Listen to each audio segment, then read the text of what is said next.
Hello! Mabuhay! This is Teacher Lourdes, and this is your course, The Teaching Profession. Our lesson 3 is Presidential Decree 1006, the Decree Professionalizing Teaching. Our references are Teaching Profession by Drs. Ilanan, PhD, et al., and Teaching Profession in the 21st Century by Dr. Sarandi and Dr. Babaw. At the end of the lesson, the students are expected to discuss Presidential Decree 1006 and explain your opinions about Presidential Decree 1006. Is teaching your first choice as a career? Why or why not? What are your expectations on becoming a professional teacher? What do you think are the qualifications of becoming a teacher?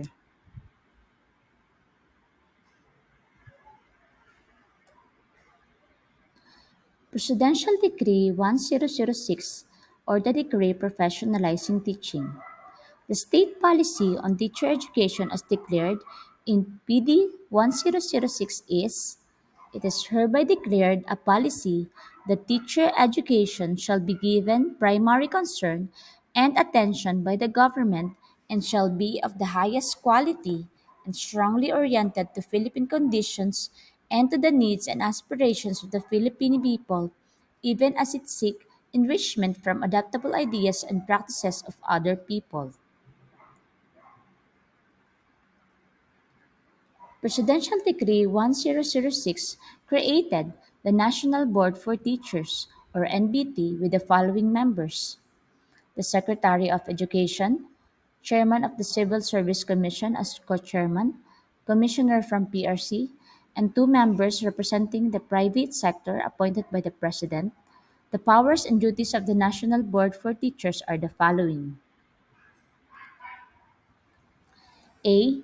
Appoint a set of examiners for every examination who will determine and prepare the contents of the board examination for teachers, herein after referred to as examination, in the elementary and secondary levels of instruction to be held at least once a year. B. Determine and fix the places and dates of examination, appoint supervisors and room examiners from among the employees of the government who shall be entitled to a daily allowance to be fixed by the board for every examination day actually attended. Use the buildings and facilities of public and private schools for examination purposes.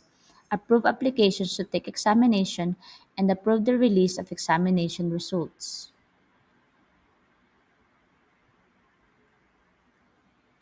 C. Look from time to time into the conditions affecting the practice of the teaching profession.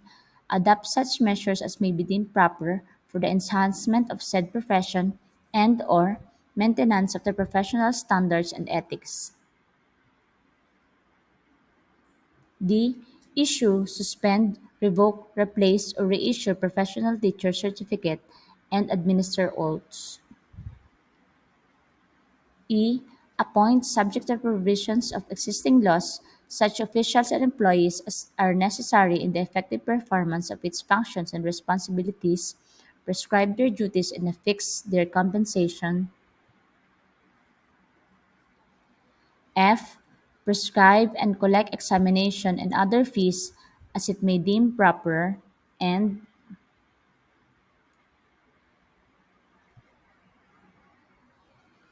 G.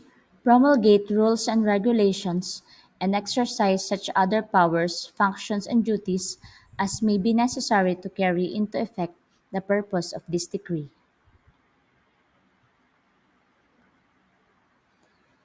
The applicant must have the following requirements for them to qualify to take the examination: A.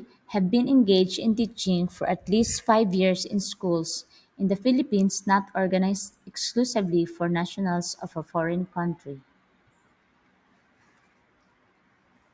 B. The applicant must be a citizen of the Philippines. C. Of good moral character. D.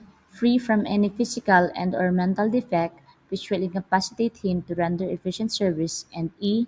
possess the minimum educational qualifications. Number 1, for teachers in the kindergarten and elementary grades, degree in elementary education or its equivalent. 2, for teachers of the secondary schools, bachelor's degree in education or its equivalent with a major and minor, or a bachelor's degree in arts or sciences with at least 18 units in professional education. And 3, for teachers of secondary, vocational, and 2-year technical courses, bachelor's degree in the field of specialization with at least 18 units in professional education. Section 6. This Presidential Decree 1006 have been edited or amended in the following years because this presidential decree was done in 1977 during the term of President Ferdinand Marcos Sr. For students' activity, explain your opinions about Presidential Decree 1006 in 2 to 5 sentences. You have 2 days to submit your output to our Google Classroom. Thank you and mabuhay!